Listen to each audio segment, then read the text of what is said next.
Vamos começar. Welcome everyone. Welcome to the series of lectures and conversations Esta Terra Agora, This Terra Now, organized as part of the Évora University postgraduate e-learning course, Environment, Sustainability and Education. This section celebrates the Earth Day, which took place yesterday, the 22nd of April, and also pay tribute to the Pope Francis, who passed away last Monday. Both events draw our attention to the Earth and the need to care for it. Pope Francis played an important role in raising awareness of our relationship with nature and the need to create a more equitable, just, and solidary-based world for humans and other than humans alike. In my view, this is one of the ultimate goals of sustainability.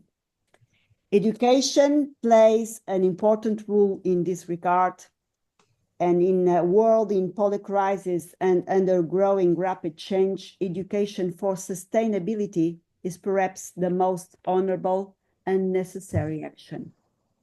In this context, today's section, is dedicated to education for sustainability, with two illustrious guests sharing their ideas and experience from two very different geographies, Ireland and Portugal.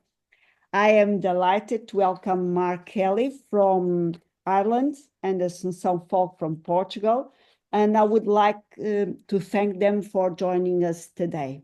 Thank you very much, Mark, and thank you very much, Assunção, for accepting this invitation.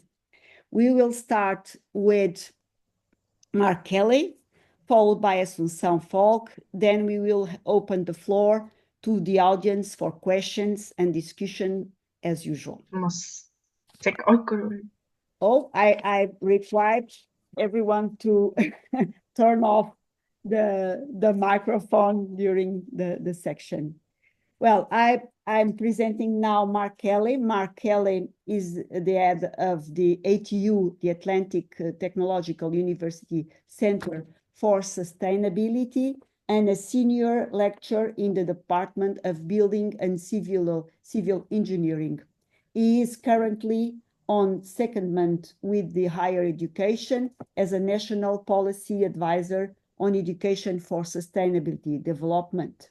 Mark also co-leads the ETU ESD Academy and the Building 3600 research group. So we have the big pleasure to have a very illustrious and a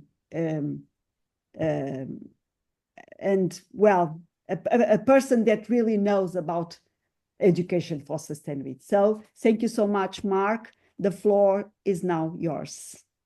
Thanks, Maria, and thanks for the kind invitation to participate in this today. I'm sort of looking forward to the questions and answers piece afterwards. So what I thought might be useful is to give an Irish perspective of where we are from a national scale, but also from a university scale. And Maria mentioned there that I'm currently on secondment with an organization called the Higher Education Authority, which is essentially oversees all the performance of every university in Ireland. So that allows me to have access to what's going on across every university from an education for sustainability point of view. And it's an 18-month secondment due to finish in March 2026. And the purpose of it is to actually write national policy around education for sustainability to guide the universities in a sort of coherent and collaborative way. So I'll come back to that again. So the structure, essentially what I'd said is to give you context of, from an Irish perspective, what strategies, plans and mandates are there. So these are the sort of, levers, if you like, at a national scale. To mention funding, because it is really important when we're looking at education for sustainability. And then to look at, from an ATU perspective, the strategies and commitments there at an institutional level, but then also to talk about a recent initiative, as Maria mentioned, the ESD Academy, and then toward the end to have some provocations and paradoxes that might hopefully stimulate some conversations afterwards. So, from an Irish perspective, we have quite a strong policy framework. So, we have a dedicated national strategy on education for sustainable development to 2030. It's the second such strategy. It looks across the full continuum of education, so from preschool all the way up to higher education to lifelong learning and adult education. And it has priority action areas listed there on the screen. It also has a complementary implementation plan. So even though it's called a strategy, it really is focused on action and implementation. It sets a vision, but it also gives you steps towards implementation. And each university has to report on their progress toward this strategy about every 18 months. And so the second progress report is due out, I think, in July of this year. So that'll make interesting reading. But you can see the priority action areas are quite holistic. They're framed within the definition, the UNESCO definition of education for sustainable development, as you probably all well know, but a particular focus on empowerment, lifelong learning, and that it's holistic and transformational. Now, what transformational looks like is a sort of interesting question that we'll sort of come to towards the end maybe and have a discussion about that. But all the actions are framed within that definition. And in my work on the secondment to provide an overarching sort of framework about this, we use a thing called the 6Cs model to look at this holistic approach to education for sustainability. And we ask quite, provocative questions. So around the curriculum, how can we move from learning about sustainability to learning as sustainability? Going back to what Professor Stephen Sterling has been saying for probably 50 years now at this stage. When we're looking at campuses, how are they authentic living labs? Communities, how can we learn with, from, and as a community? Collaborative research, how can we mobilize this for climate action, climate justice, the SDGs, and so on? And ultimately, how can we as an institute, but also the whole sector, become a beacon for climate action leadership and respond to the poly crisis in a proactive and action-orientated way? And at the center of this is the term, care. And that can come in many sort of scales, but essentially you're looking at care for your students, care for staff, care for communities, care for yourself, care for the biosphere, etc. And it's a phrase that people understand because at some stage in anyone's life, they have cared for someone or have been cared by someone. So we try to simplify the language around it to get that understanding of what we're trying to achieve. Obviously, and these will be familiar to you as well, the UNESCO competencies and the Green Com. Some institutes would pick one over the other, but we see them as being complementary. So you'll see in a lot of strategies across universities references to the competency frameworks, which is obviously, good, and it's interesting how people are approaching it in different ways.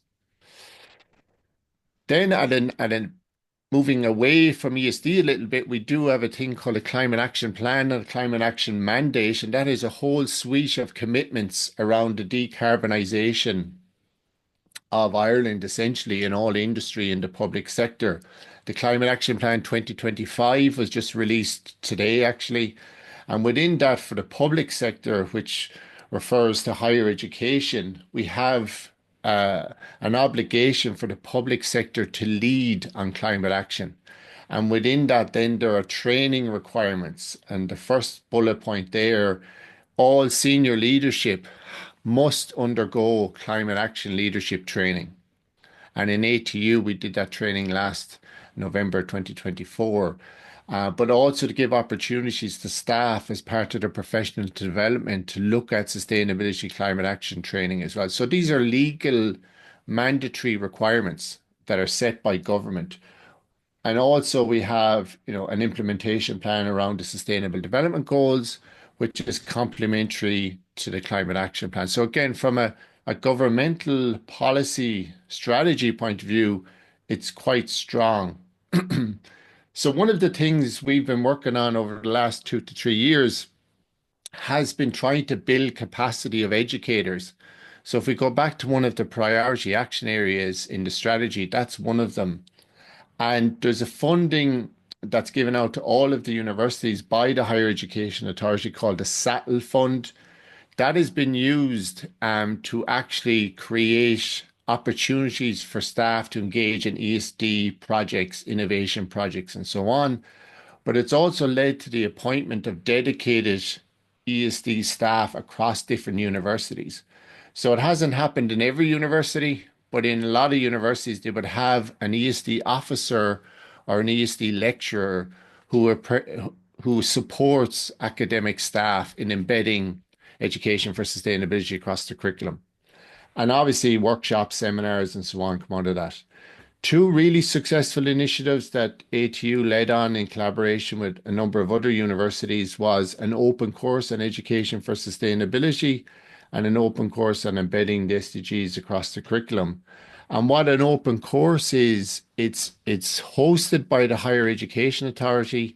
It's 25 learner hours, fully online, and staff who complete that, they call it a digital badge as well, who complete that open course can continue and do 5 more hours and become a facilitator of the course themselves. So we have had staff who've completed the course. It's an open educational resource. They take the course and then they roll it out within their own university. And so numbers wise, the Education for Sustainability Open Course has been run nationally 3 times. And it went from initially to 30 participants to about 100 participants to nearly 200 in the last iteration. So, there's been a lot of interest in it. We ran the SDGs across the curriculum digital badge just before Christmas in its first rollout, and we had, 30 something staff, but there's a big demand for that as well. So these are professional development opportunities developed in collaboration with a number of universities offered to higher education staff in Ireland once or twice a year. And they're interested in it because it's a short 6 week, gives them lots of useful resources, and then they can take those resources and use them within their own university as well. Also, we have the Sustainable Development Solutions Network in Ireland, which is hosted by University College Cork and Queen's University Belfast. That is a sort of policy interface, but deals with arts and sustainability, ESD, a number of different facets there. And we also have a grassroots organization called the Climate Justice Universities Union, which is basically a space for academics to come together a number of times a year and have discussions about different topic areas and what can be done. And so the most recent one was in Maynooth, which had an eco-feminist lens as part of the day on that day. So, an interesting space, a safe space where people can come and have those challenging and courageous conversations. So in my role as on the secondment as the policy advisor, one thing that I identified was that there wasn't a curation of what was going on across Ireland. So there's a lot of stuff going on in different universities, but we didn't have a space to bring it all together. So the first thing we did was establish a national community of practice.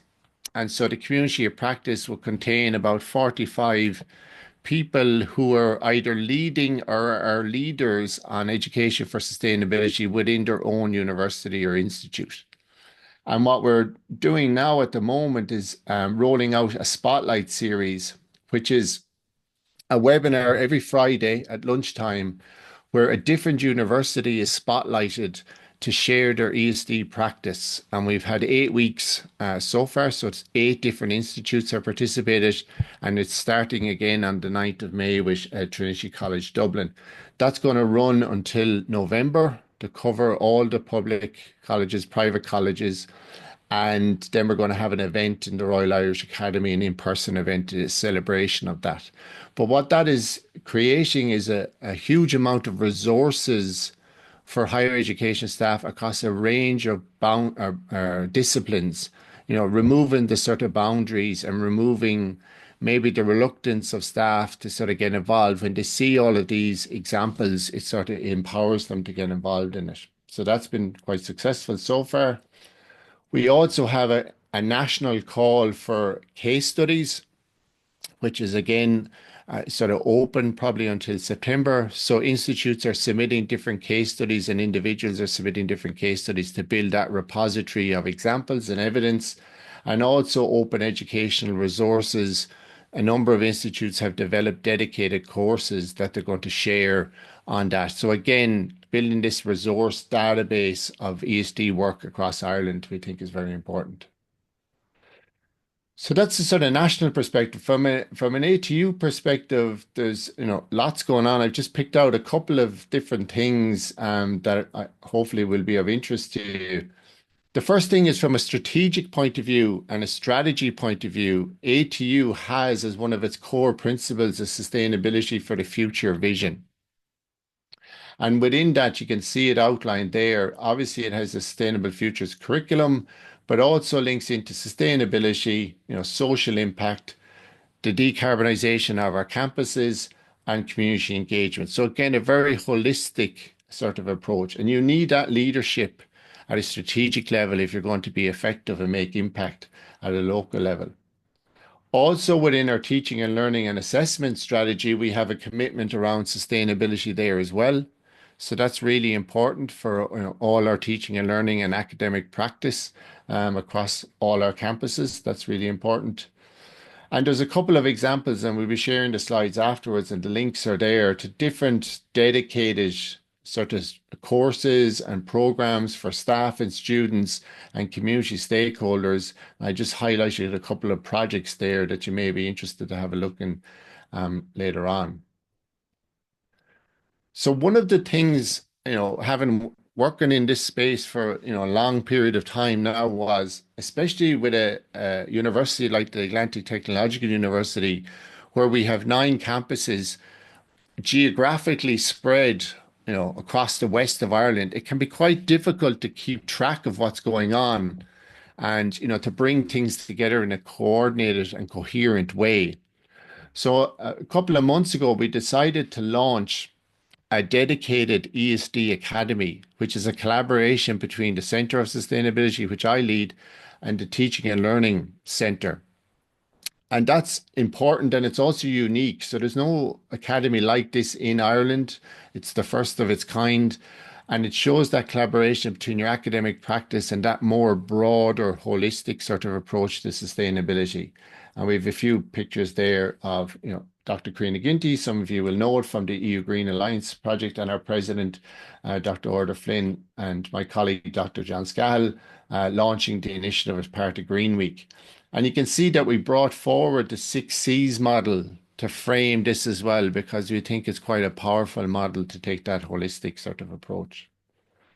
And so what does it do? So what it's offering is a lot of different opportunities for staff development, staff engagement, but also student engagement around different things.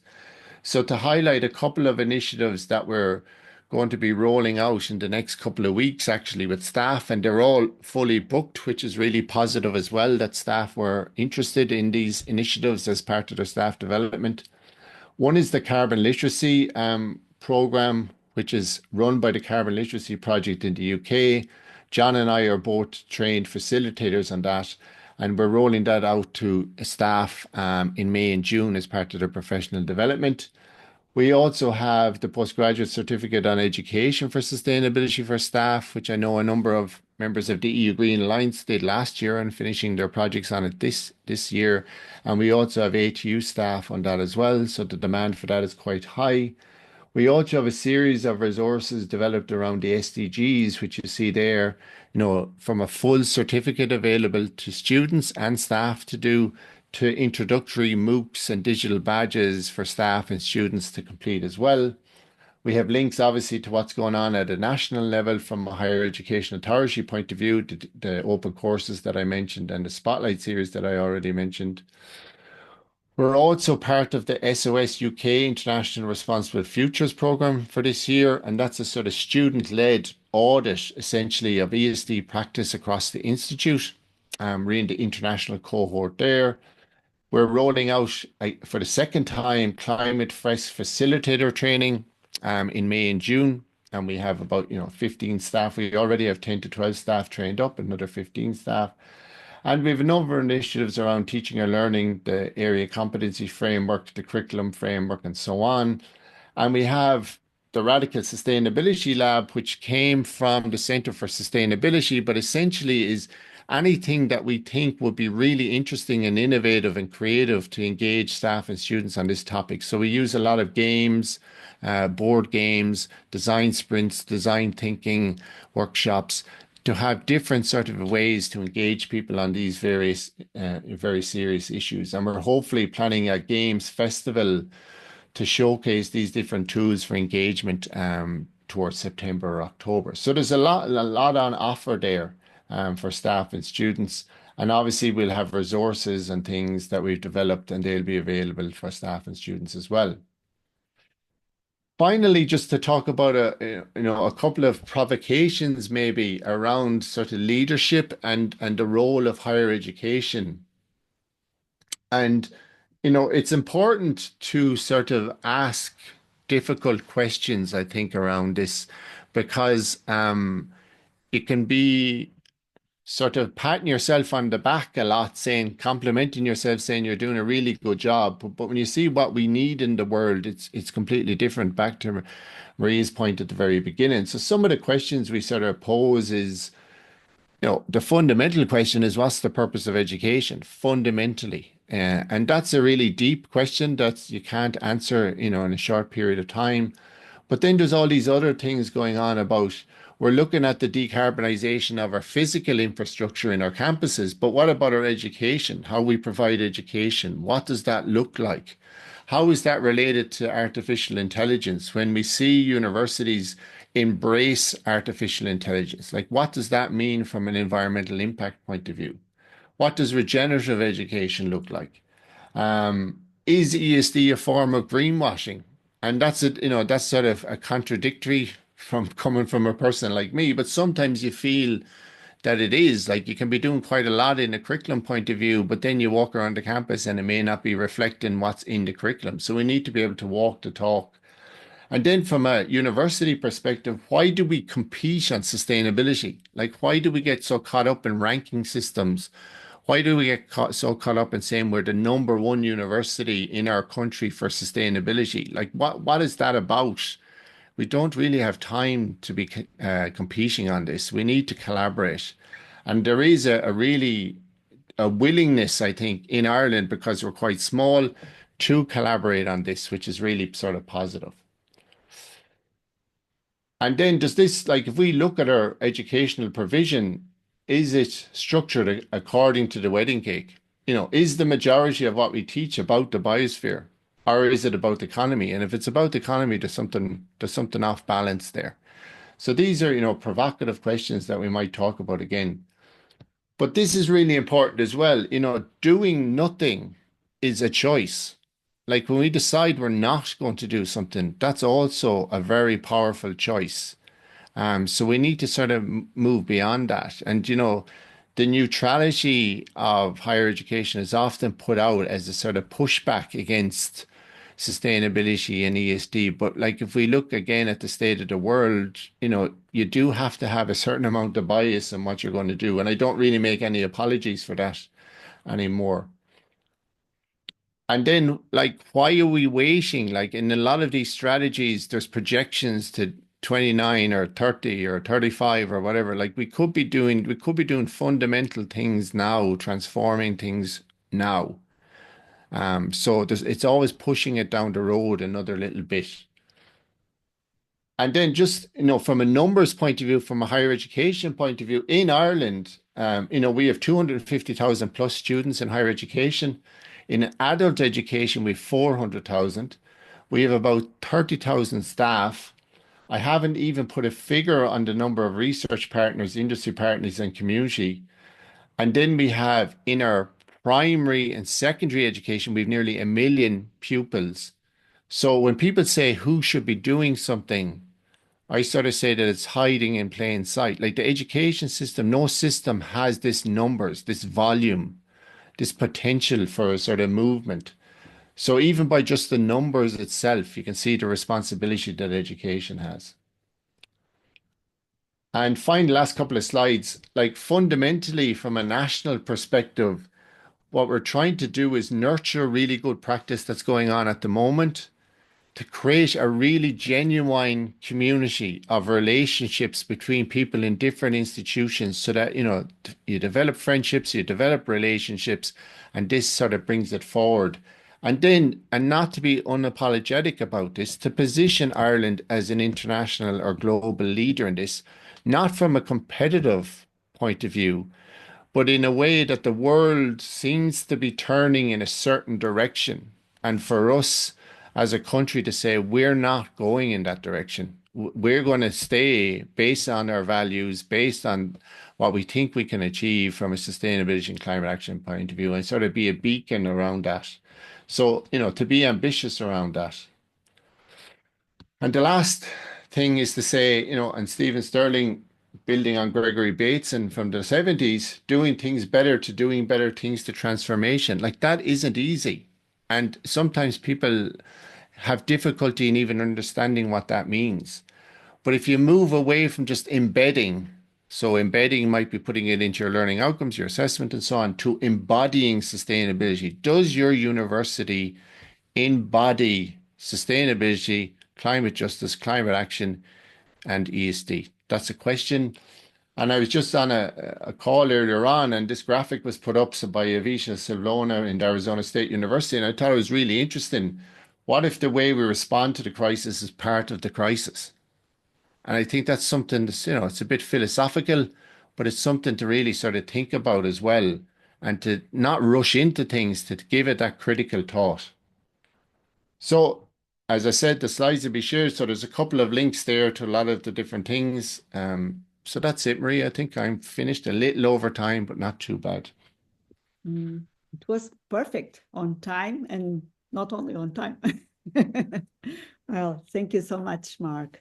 It was really wonderful, the sharing of such amount of experience and so many things that are already done and still in progress.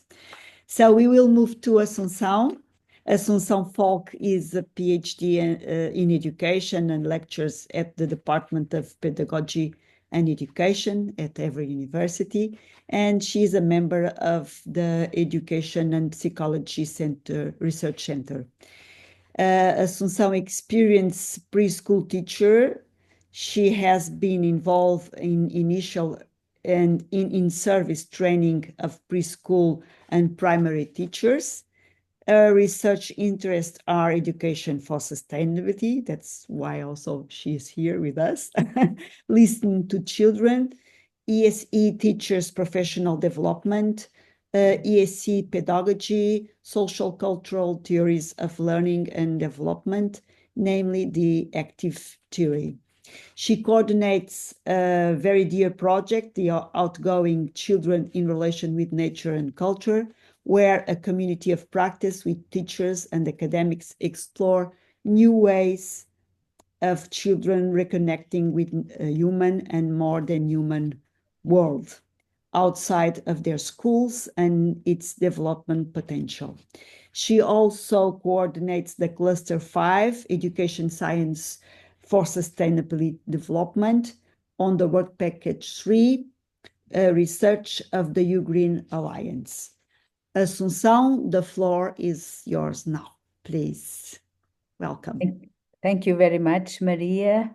And it's really a pleasure and a responsibility to be here, particularly next to Mark, with whom we've been learning so much in the Ugreen community. So, Mark, I'm very flattered to be here. And what I'm going to say, it's from a very different point of view. I will share my my reflection and a bit of my work from the point of view of an academic, but which studies early childhood education and with some research also that goes a little bit across the educational level and teachers training, and now in my communication, I'm going to let me share this. Okay, so can you see? Yes, perfectly. Yes. Okay. What I'm going to do is to share with you a bit of a study that we did analyzing where education for sustainability was present in the curriculum of early childhood education and basic and secondary education, and also in teachers training. I will then draw some reflections and challenges from this analysis on the process promoted into the education of young children, youth, and teachers, and to direct some points for future action. And I will draw some of these reflections also from the work we've been doing with Maria Ilhéu and Elizabeth Elizabeth Gomes, who is here also, in this project, the Outgoing project. So I will start with this "Where's Wally?" That was my impression when we started to look at where is education for sustainability in the national curriculum guidelines for basic education in Portugal and in teachers training. Effectively, it's not very easy to find, because education for sustainability was never put up as a strategy or as a core component of curriculum. That doesn't mean that we don't have a lot. So I don't know if in this picture, if we have only one Wally or if we have many Wallies. But in Portugal, we have many Wallies, but they are a little bit spread. Okay, so the curriculum guidelines are for early child education. We have two documents, and just for you to have an idea, if you search the word sustainability or sustainable, or the beginning of this word, you will find 3-4 maximum words in the whole document. And for the primary and secondary education, we will have this key learning, which we call aprendizagens essenciais, which are also designed in relation with the student profile by the end of compulsory schooling. In 2017, it was a year of where there was a strategy for including education for sustainability into the curriculum, not with this name, but we can find, for instance, in this student profile, that describes what kind of learning should children do across the whole educational system, and what kinds of competence they would have to develop in the end. And one of the key principles of this document is sustainability. So this, I think, it's a strong statement for sustainability, as it says. The main strategy that where I could find many references to education for sustainability is this national strategy for citizenship education, also from 2017, where we could, but this strategy has a lot of documents. For you to see, I put it all the covers of the documents that you have, and they started with some documents previous to 2017, very few, and then they developed a lot of documents, and they've been publishing more and more documents, including them in this national strategy for citizenship education. Of course, I have to say that the principles of our national educational system, a core principle is democracy, and for that it's implied that we aim to develop students with democratic values and competences also, and of course education for sustainability. It's within this paradigm of democratic societies, as it cares for the justice, to decrease inequalities, to look for our world as a world of opportunities for everybody. And so we can find a lot of ideas of the education for sustainability within these frameworks. But as you can see, there are, I put it in bold, the different documents that we have on human rights, gender equality, interculturality, sustainable development, environmental education. There is one that it's in the title has sustainability, only one. Health, well, then sexuality, media, institutions, democratic participation, financial literacy, consumption, road safety, entrepreneurship, world of work, risk, security, defense, and peace. Well, you can see, and all these documents, they have themes. They are organized in the same way. They have themes within these domains, sub-themes, and objectives for different levels of education, from preschool to secondary education. So you can find in these documents many themes that are directly or indirectly linked with education for sustainability. I mean, at least in one of the 5 sustainability pillars, like the environmental, social, cultural, economic, and political. I brought here an example. So in this document that is called the Core Competence for Financial Education from 2013, this was previous to the national strategies, but the term of planning and management, the theme of planning and management in the sub-theme of needs and wishes refers to learning to differentiate between needing and wanting, identifying necessary and superfluous expenditure, and understand that spending more than necessary may compromise one's ability to meet future needs. So as you can see, I mean, you could immediately spot here education for sustainability in terms of many, I mean, interconnected pillars, but specifically in the economical pillar.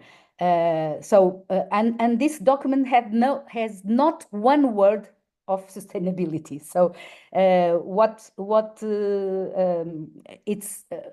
I have to say it's that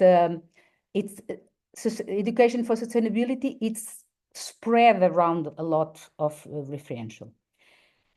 I will now look at teachers training, and this is based on analysis of the syllabus of teachers training. This is teachers training for teachers from preschool to the second cycle of basic education, so it doesn't include the secondary education. And we did an analysis of the syllabus of this initial teachers training of 26 higher educations. And in Portugal, the teachers training it's done on 2 cycles. The first a degree of 3 years plus a master's of 1.5 or 2 years, generally 2 years. And within this, the law that regulates the teachers training, they define different areas of learning. So these are the areas of learning into which all the syllabus have to respond. The Portuguese, mathematics, science and humanities, artistic expression, physical education, didactics, general education area, and initiation to professional practice. What we could see that all the syllabus had subjects such as ecology or earth sciences or natural science as part of the syllabus. And I think that is also driven from the law that we have to all the syllabus have to have the science and humanities in their curriculum. Then we have some have health education, citizenship. The numbers is how many? In 26, so 17 have health education, citizenship, inclusive education and diversity, history, heritage and culture, and also some other subjects related to social and cultural dimensions of sustainability.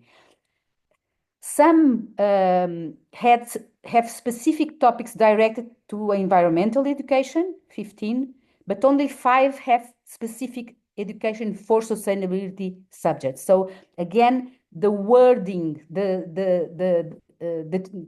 I don't know, yes, just the expression of education for sustainability, it's very underrepresented. And only one had a particular orientation to the whole teachers training program towards the SDGs. At the master's level, all the students have to develop an inquiry-based project called Supervised Teaching Practice Report based on action research mainly. And these processes are done during their practicum, and they are in collaboration with the supervisor from the university and a teacher from the school.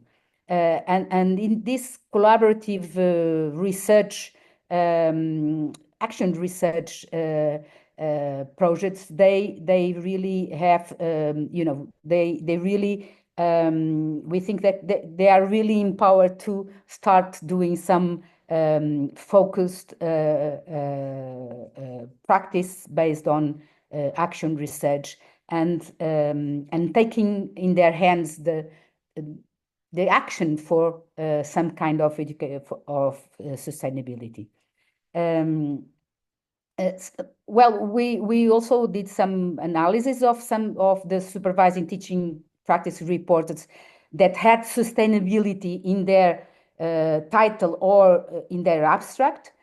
So this might not catch all the dimensions of sustainability because the name sustainability is not often, but that was the only way we could spot the reports that were there. So in 43 reports, we found that most of them, they were devoted to the environmental pillar of sustainability.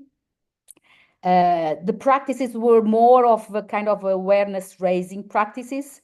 A lot of them conducted by the teachers.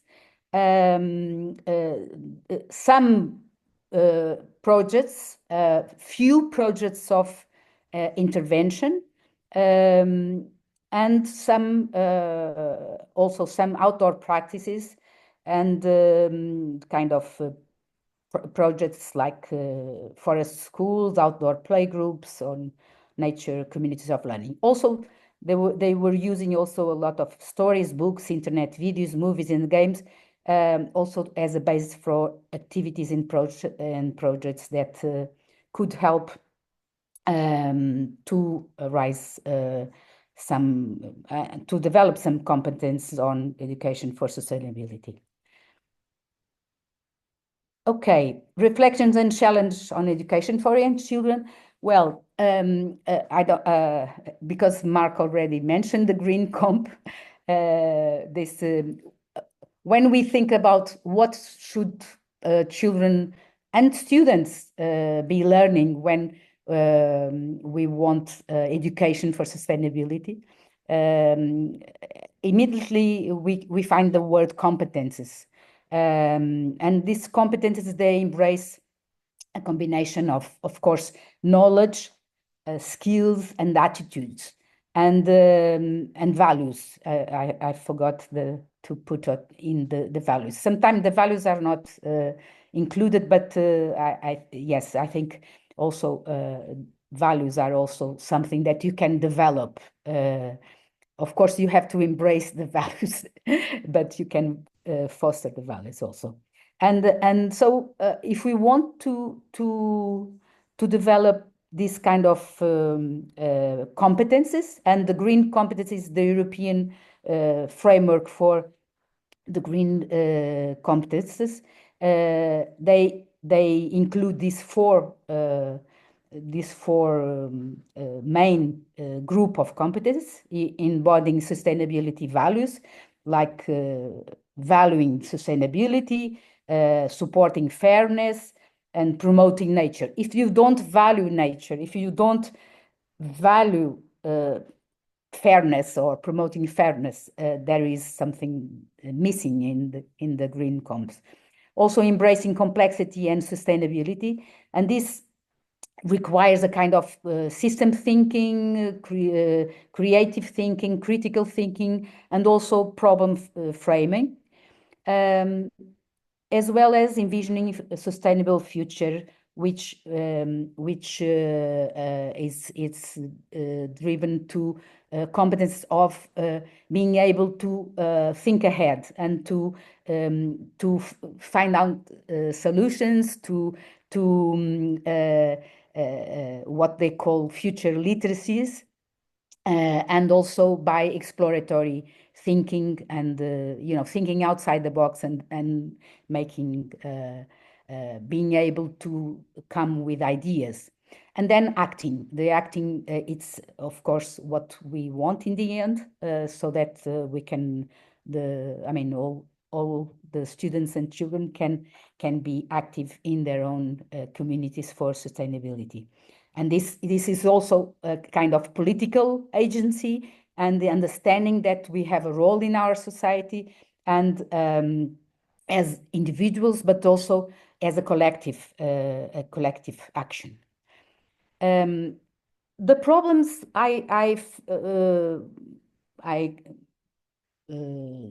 drawing now, this is not an exhaustive reflection, but from this analysis that I did before, it's first of all a fragmented curriculum that aims to educate for an integrated complex problem. And this is a problem that it's really, really embedded in our social academic structure. Experts of each area with little interdisciplinary work. All the documents that I showed you, all these documents, the 13 or 14 documents, they were done by experts of that particular area, not from other areas. So some of them, they relate with each other, but very few. They are very isolated documents just with this focus. And this contradicts the interconnected nature of sustainability. Also, the overwhelming number of documents discourage teachers to use them in schools. That's the problematic thing. I think we've done a lot of work, but there was no Mark, we need an engineer to come and tidy up and put it very structure into all the richness that we have. But that's what I think. Well, and also these guidelines, they were mostly devoted to defining learning competences, with limited pedagogical guidance for working with students and children. And that means that we are not paying attention enough to the processes that really promote this green comp. Because, I mean, it's not only about content, it's also about process that educate us. Also, we have a school based on mostly on individual work and assessment. We have to show what is our individual value and not so much in common projects. This doesn't mean that we don't have common projects in schools. Yes, they are, but in the end, what school emphasizes is your mark, individual mark, and not a shared one. I mean, the kind of curriculum where you participated in common projects without perhaps a grade. And also a view of children and students that are more recipients than agents or visionaries. So there is also this problem of not making the ground for students to participate. That doesn't mean that in the principles of the citizenship strategy, all these worries are there. But when you see the documents, they are so dry. There are no good examples. I mean, I think examples are really powerful because they are complex, they are holistic, they are contextualized, and they embrace. You could see like you don't have to do the same example, but you can see how you could relate to your own context and to your own goals, what you could do. But so these kind of documents really don't help in this view. And also in our school and academic system, we lack connections with the world. I mean, we are very enclosed systems in schools, with the walls, and the children rarely go out. So the out learning, it happens sometimes, but it's not mainly what happens. And the same at universities. And also the connections between students from different ages. There is no intergenerational connection. So there is a lack of connections with the world. And in this by the time that I'm explaining, you might figure out basic education, higher education. This is what the signs here are responding. Okay, Maria, how many? You already have passed the time, Assunção. Oh my God. 5 minutes. So you have more 3 minutes.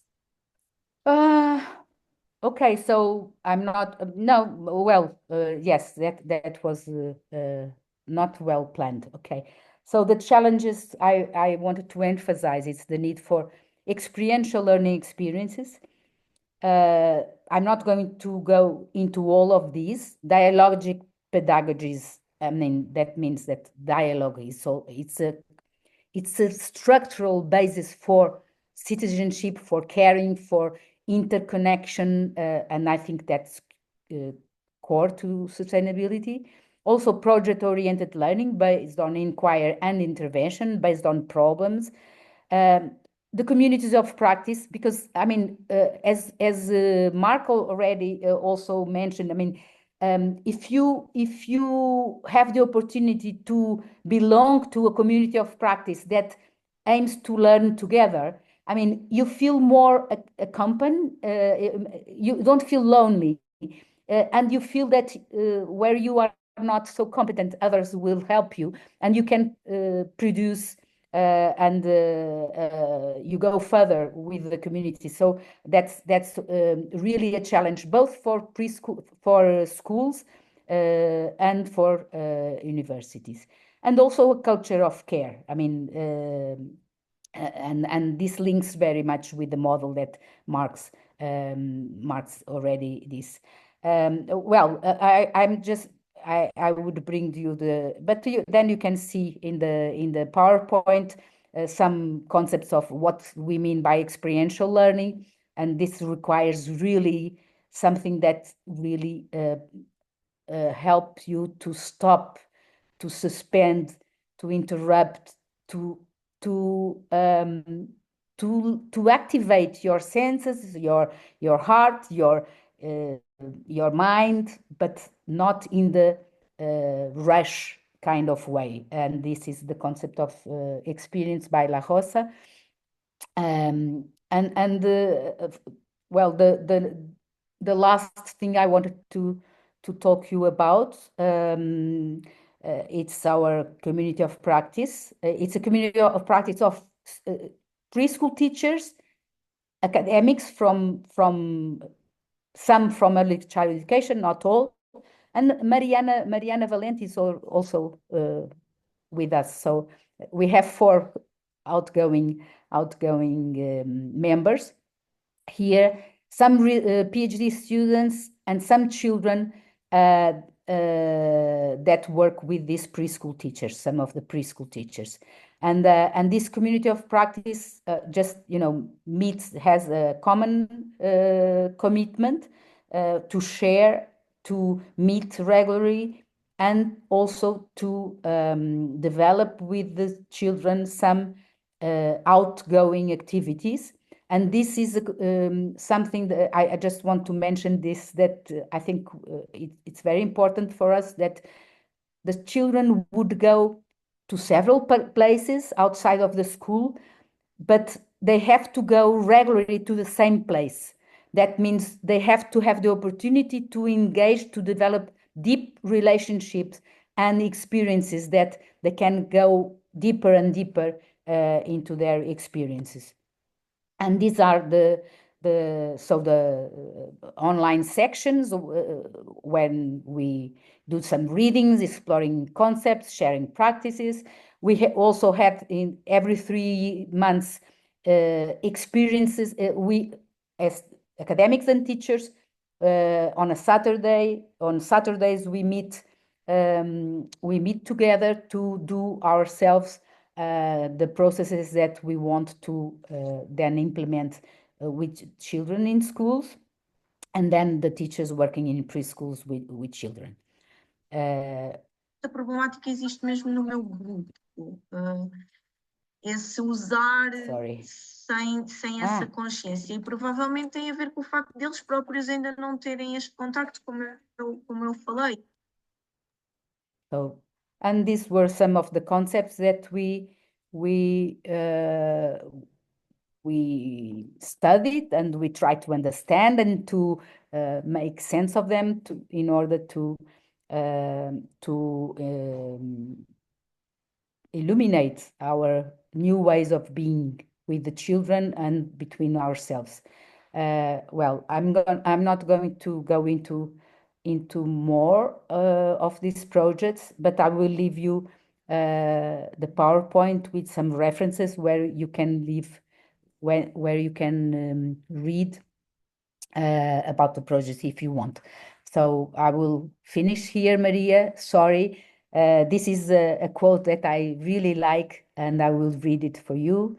In nature, everything is connected. Every living and non-living beings cooperate in a network, in a myriad of visible and invisible connections, which allow the homeostatic balance of this superorganism. Let us be inspired by natural heritage and nature, relearning the work of cooperation and care for each and every being towards a new social, cultural, and environmentally inclusive and sustainable paradigm. Thank you, Maria. This is your quote. And thank you very much for listening. And let's talk. Okay, thank you so much, Assunção. Well, that's the time for questioning. I think, well, Mark bring us many questions, and I think maybe questioning could be one of the starting points of the education for sustainability. So I would open the floor for questions and for discussions. So if anyone wants to start, you are very welcome. Just raise your hand so I can provide you the opportunity and organize a bit the discussion. I think that we are always very strengthful with the time and with whatever we need to put together. But actually, I think we also must accept that sometimes we need more time, and sometimes we need to be tolerant with the time of the other. So don't be don't be constrained by not having so strict time presentation. It's always the problem, and that came out also in our project. I mean, learning to live and to manage time. It's and I think like Mark said, we must be questioning if we have to keep on doing so many things in the same time. So questioning our ways of living. Well, I think I don't see any hands raised, so I will start. Okay, I think we have here one. George, please. No, I'm sorry. Maria, good afternoon, everyone. No, sorry, may I make just a comment? Yes, of course. I appreciate a lot the two talks. Very interesting, but at the same time very symptomatic. Because the problem is, as you heard, Mark Kelly, there is a focus on sustainability and a rational plan and a projection to 2040 with goals, with approach, with contents and things that go together in this long period. When you heard the Portuguese, the description that Susan gave us from the Portuguese discourse, this is like a mess, and these are complex, I could say, puzzles of concepts, of good intentions that really don't work, as Assunção put very well, because they are made by specialists that don't talk together. They just want to give a nice talk, a nice discussion, a nice document, but really they are not focused in a goal. So it's really interesting to hearing Assunção say, if you have this sustainability as a goal and these long-term projections, and you put pieces from these several discourses very well built up, probably you have a very coherent and systematic, like the Irish models, very potentially very well realized and the program. So there is here a task for us to go and put the things together, focus on sustainability and the future.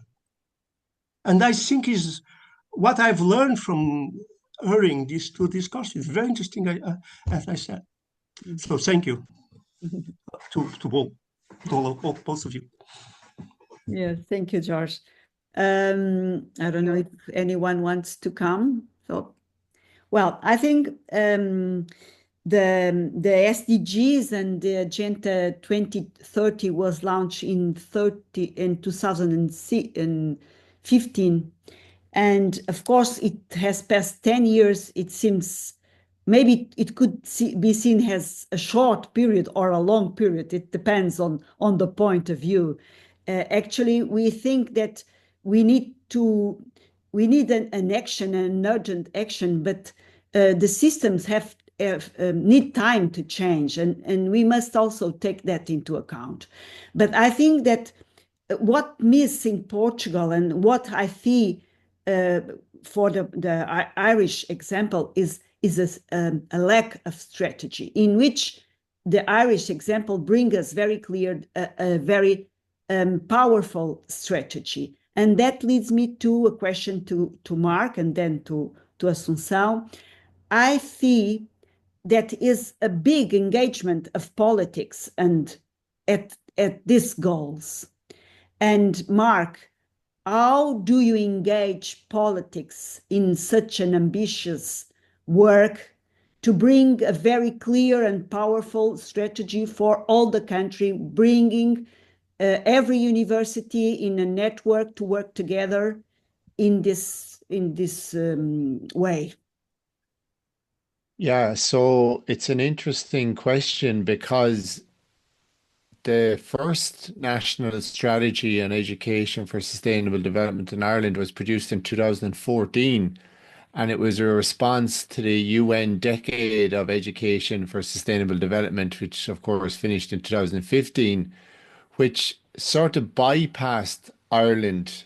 Like there wasn't a huge amount of activity in Ireland, or obvious activity. There was stuff going on, but it wasn't framed in that way. So the Department of Education took it upon themselves to respond to it through a strategy.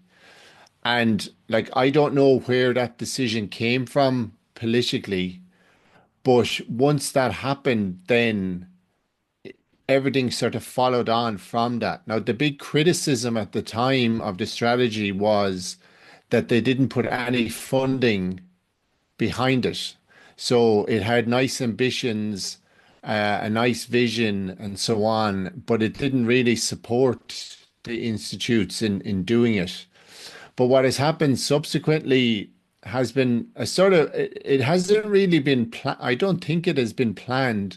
But the first thing that happened is that the Green Party politically were part of government for 4 years. And what usually happens with the Green Party in Ireland is when they're in government, everybody blames them for everything. And then they're out of government for like 2 cycles. So it's likely they won't be back in government for another 10 years.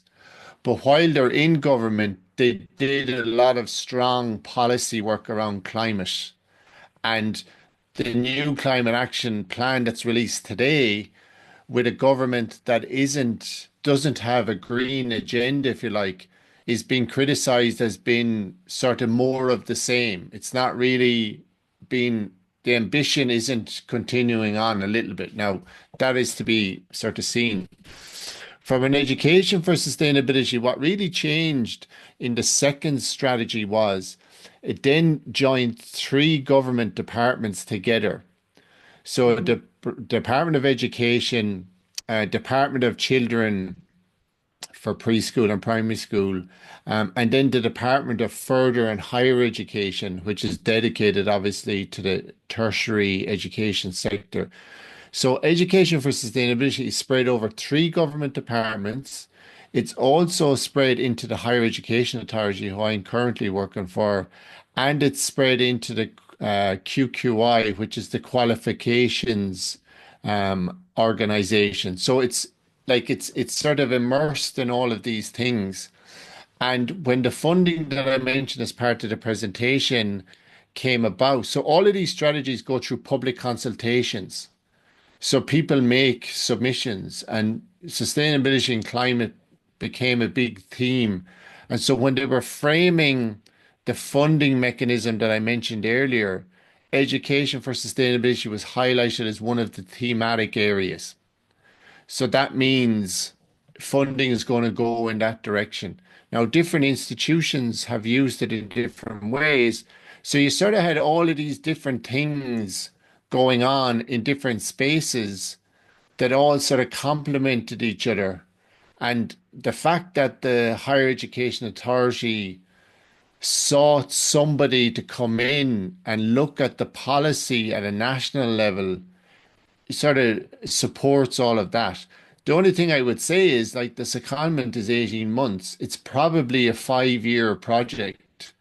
So personally, what I'm trying to do, and I'm quite transparent about this, is like what happens after I leave.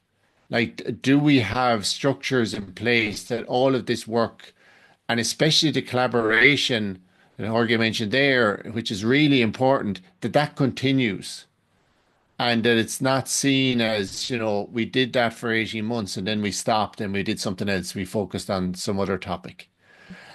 So it's sort of been a bit of luck as well that a lot of things have sort of come together.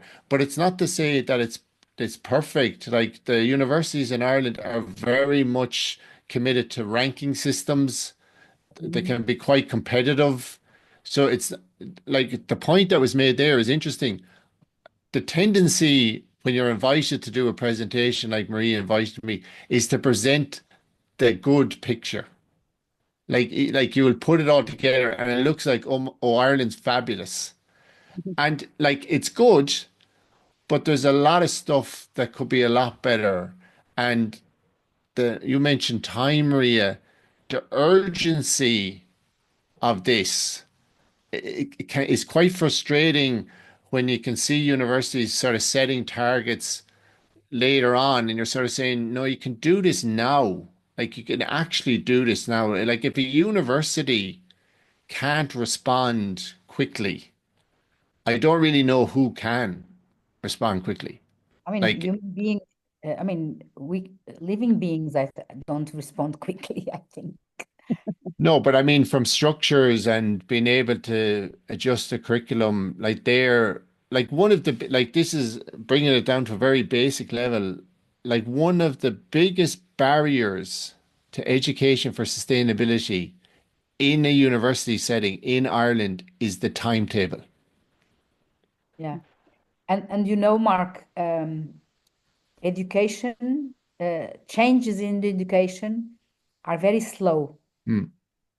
I mean, the educational system persists in doing things that we know we shouldn't be doing for 100 years. Yeah. And there is a resistance. And I'm not blaming people. I mean, we have to understand that change is slow. And so I don't know, yeah, I would think of and does it last? It's another question that we could look at. Does it last? If it's too quick, I don't know. But I would like to have some support from Ireland into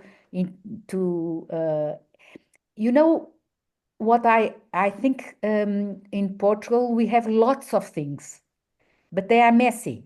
They are also almost overwhelmed.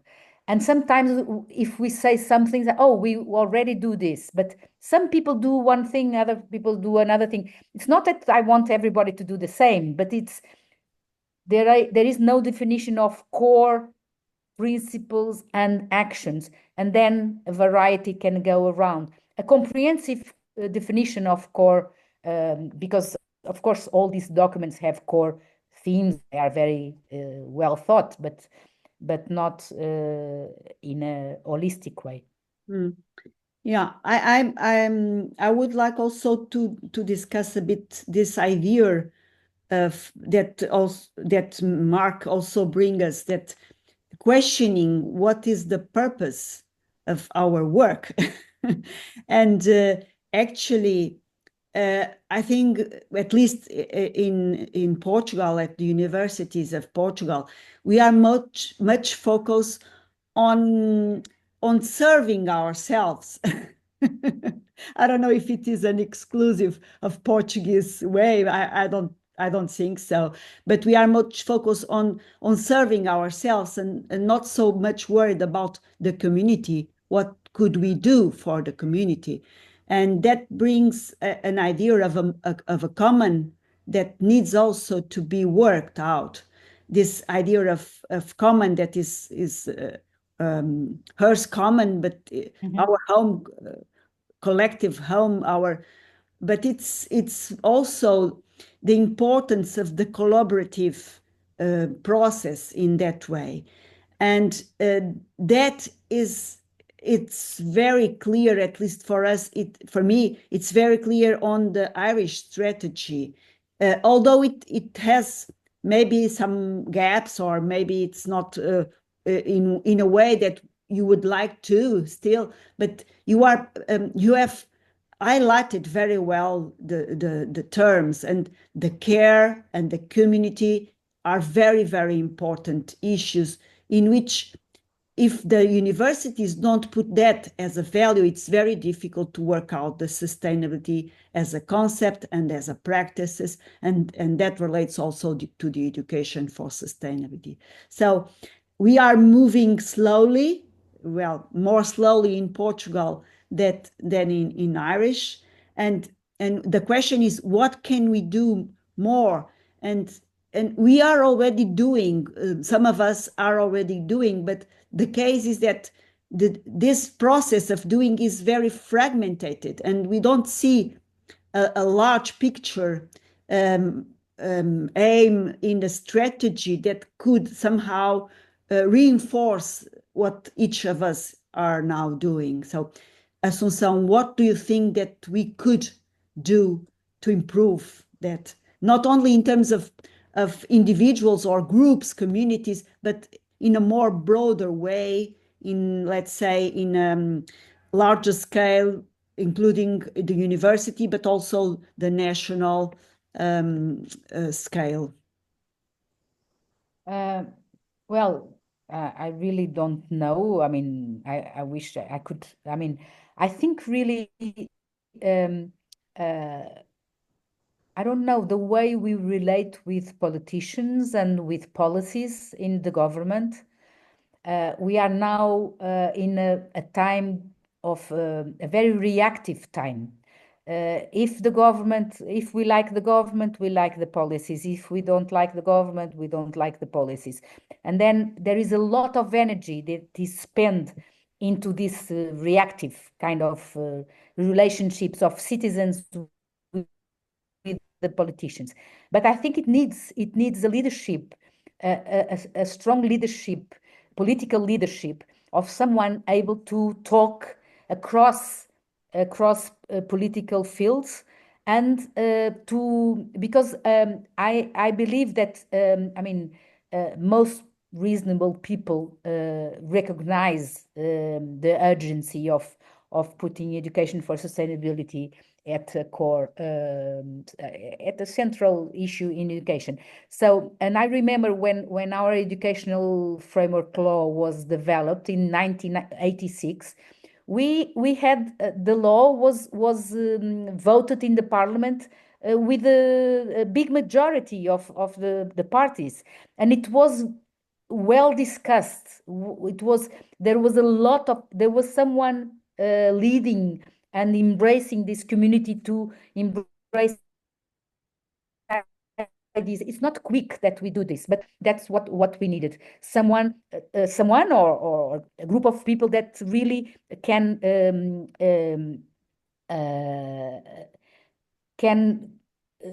build up a strategy that it's recognized by a lot of people, and then able to embrace different contributions and to keep it simple, because you can't just put more and more and more and more inside. I mean, you have to see what goes together with what, and then and I see this as something that very skilled leaders should do, because we have lots of good experts. I mean, you can't say that the ideas are not wrong. I mean, you can. Then, of course, this question about the changing a culture, it's also changing a culture of schools as communities, as caring contexts, also universities, and also politics, because we are also building up a culture of competition and reaction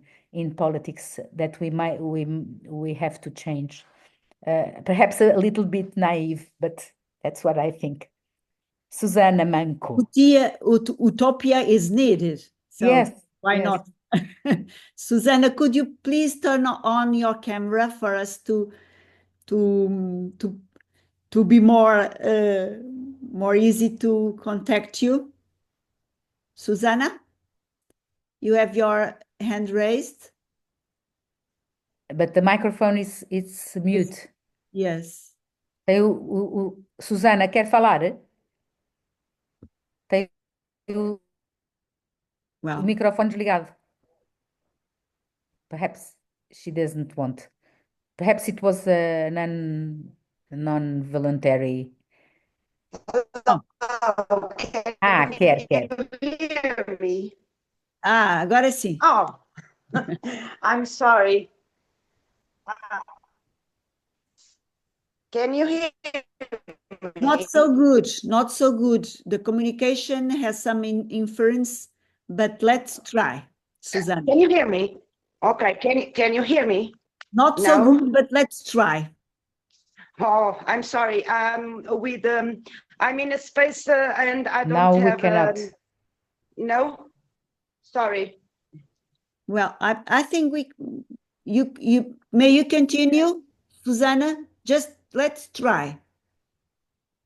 Can you hear me now? Yes, please go ahead. Yes. Oh, okay. I'm sorry. I'm in a place at work, and I'm very sorry not being with you at the first step. So I couldn't hear the presentation at the beginning, but I realized that all of you are teachers, and I am a student. Maria, can you listen? Yes. Are you listening? Yes, I'm listening. Okay. I'm not. Are you listening? I do listen. George, Mark, are you listening? Yes. No, Yes. I can't hear at all, no. No, you can't? No. Okay. Bye. But if you can Sorry. hear it, you can pose the question, Maria, then you Yes. can rephrase Yes, thank you. for us. Yes, Susanna, let me know what you want to ask. I don't want to ask nothing at specific. I just want to share that I've been here and I'm a student again. And I want to say that all about this environmental teach and lessons to the young people has to begin as the first moment that they realize and they can make some idea of what is the world and the planet. And I realize that our programs, since they are little until they go to college, the university, are not like a real structure for the good thinking. We don't ask children to think. We ask children to know concepts and to know a definition, not to think about big issues like environment.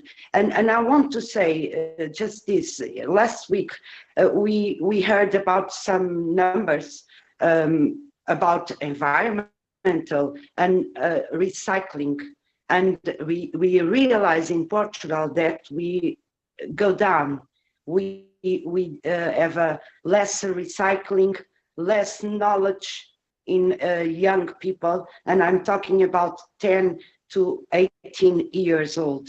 And this is, we should ask about this, not in university teach, but behind us. And this is a reflection that I didn't hear in your discussion, because we are focused in university, not behind that, not in the long way that make us university students. And this is my reflection. And thank you. And I'm sorry you couldn't hear me. I'm sorry. Thank you. Thank you, Susanna. I think you missed some of the parts that in which Professor Assunção has presented that. So I think maybe when you revise the video recording, you will see that some of the questions you are raising were already addressed.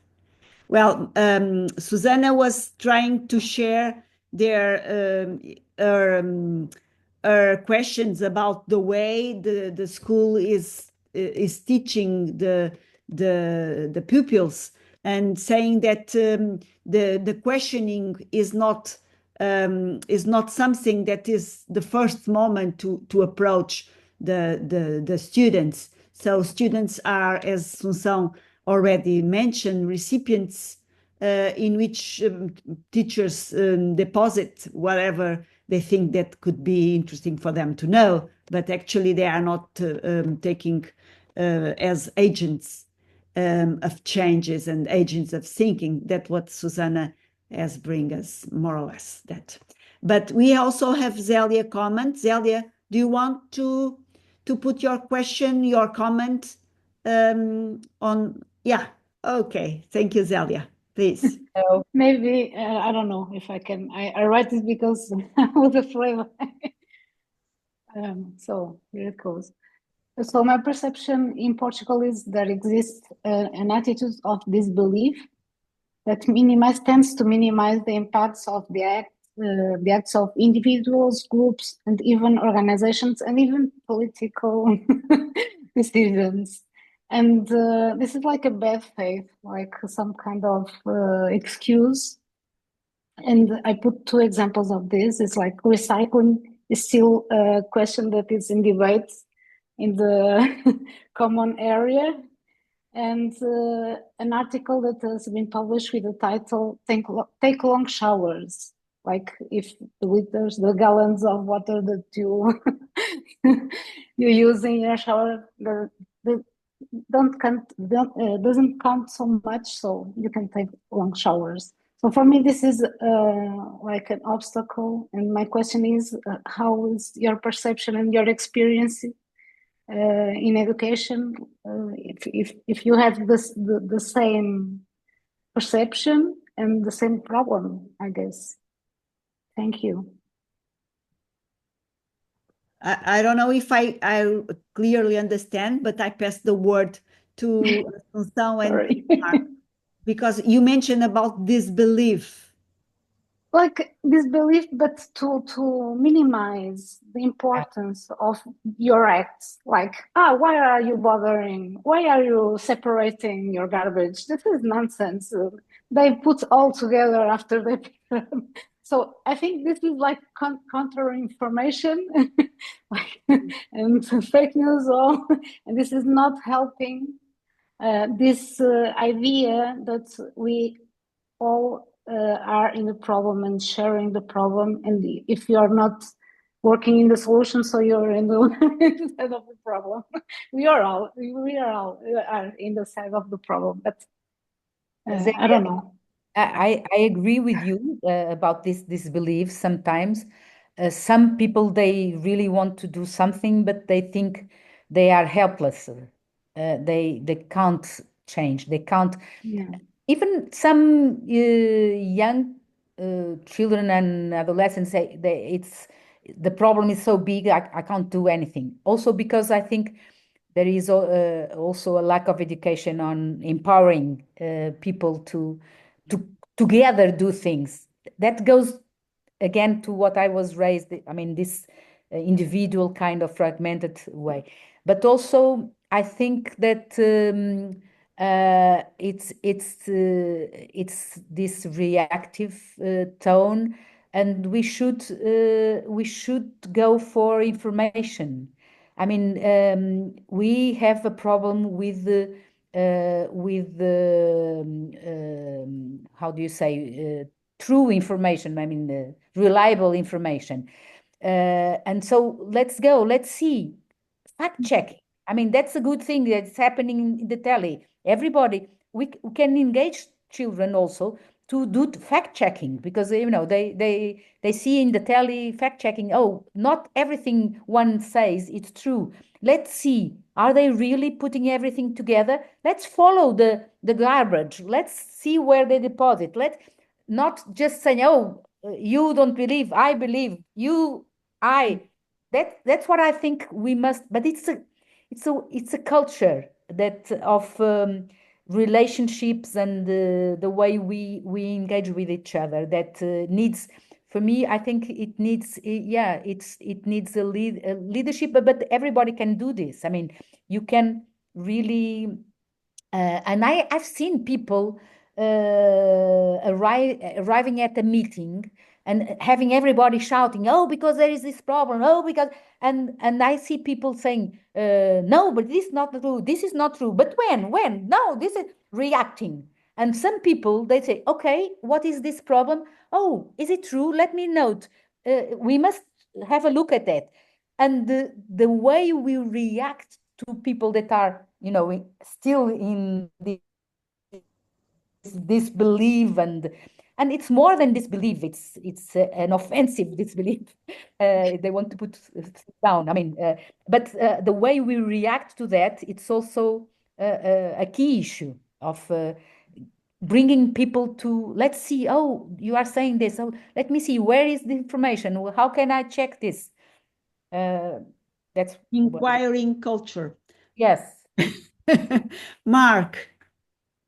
Yeah, like this is why it's so complex, because the focus on individual actions, like I do believe we all have a role to play, but the hyper focus on individual actions, like British Petroleum developing the carbon footprint tool to distract away from, fossil fuel extraction to the individuals, puts a lot of pressure on individuals. So the other side of it is when you're faced with an existential crisis, which is what we're facing, the natural reaction is apathy, and it's human nature. I don't want to deal with it. So we see a lot of the younger generation, people are quite dismissive. Oh, they don't care about this, they don't care about that. But why would they? Like our generation has created a world like this, and now we're saying, well, you need to sort it out.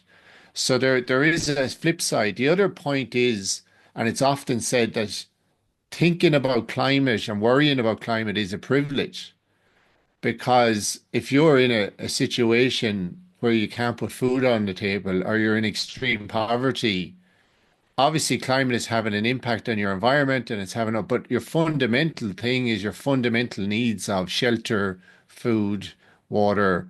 So this is the complexity of it. People can utilize, like your example there, that recycling is ineffective. Like Ireland would be one of the biggest recyclers in Europe, but a lot of it is, so there's a certain amount of sort of discussion about it, that it's sort of a thing that makes people feel good without really having the necessary impact. So we recently had a figure. We have a deposit return scheme for plastic bottles and so on that was brought in, and they celebrated that there was, I think it was 1 billion units were recycled, and they're sort of praising everybody in Ireland. And what I saw in that headline was, oh my God, we're producing 1 billion units of plastic. It didn't get to the core issue of preventing. Yes. So people will buy a plastic bottle now because they know they can go in and recycle it and get money back for it. So it's so complicated, and the difficulty with these discussions, as Asuncia said, people can be quite reactive and they can get quite personal. So you can't dismiss good actions, you know, but you also have to look at systemic things that can be done by government. So a good example of that is electric vehicles. In Ireland, there's a big push on electric vehicles. That's an individual choice. It's a privilege if you can afford to buy them. But the government hasn't provided the necessary infrastructure, charging infrastructure. So now the market is shifting back because people just are saying this doesn't make sense. So, there's these sort of, and that's the complexity of it. And let's go back to what Maria is saying. This is why, and it's not that you're questioning to be exhausted by the end of the day. It's like gentle questioning into a dialogue. Is this the right way? Because it is complex. There's no point saying it's simple. It's not a simple solution. But if you're not open to that sort of discussion and dialogue around choices and individual versus systematic and so on. So at the moment, we're developing another open course on leadership. And one of the things, there'll be a focus on the individual, but there'll also be nearly like a toolbox for the participants to say, these are the systemic things you can utilize in your university. So many staff wouldn't be aware of commitments in their strategy, wouldn't be aware of commitments in their national plans. And it's to say you can utilize these to bring about change within your university. So you're not going in as an individual sort of in a sort of an emotional way about you're presenting, well, the university is committed to this, this, and this, and now I'm going to hold you to account because I'm a member of that community. So it's a long discussion, but it's a really interesting one. And my opinion is you don't shy away from it. Like you sort of embrace this and have these discussions. And if you are open and everyone's thinking about it together, we should be able to come up with some sort of way to approach it. Because I see higher education in universities as a test bed and experimentation for society. Like if we can't test things and try out things from a policy and all these food and all of these things, how do we expect society to sort of be changing? So it's to create space and time within your experience in the university to actually do that. That's the big challenge. Thank you. Thank you. Thank you so much for you all. I think we are on the time, just well, a bit over time, and I think it would be good to continue, but we need to finish now. So I thank you again, Mark and Assunção, and to all that were present with us. And well, see you soon. See you soon, Maria. Another time. Very much. Thank you. See you Bye. soon. Bye-bye. Thank you, Mark. Thank you, everybody. Obrigada a todos.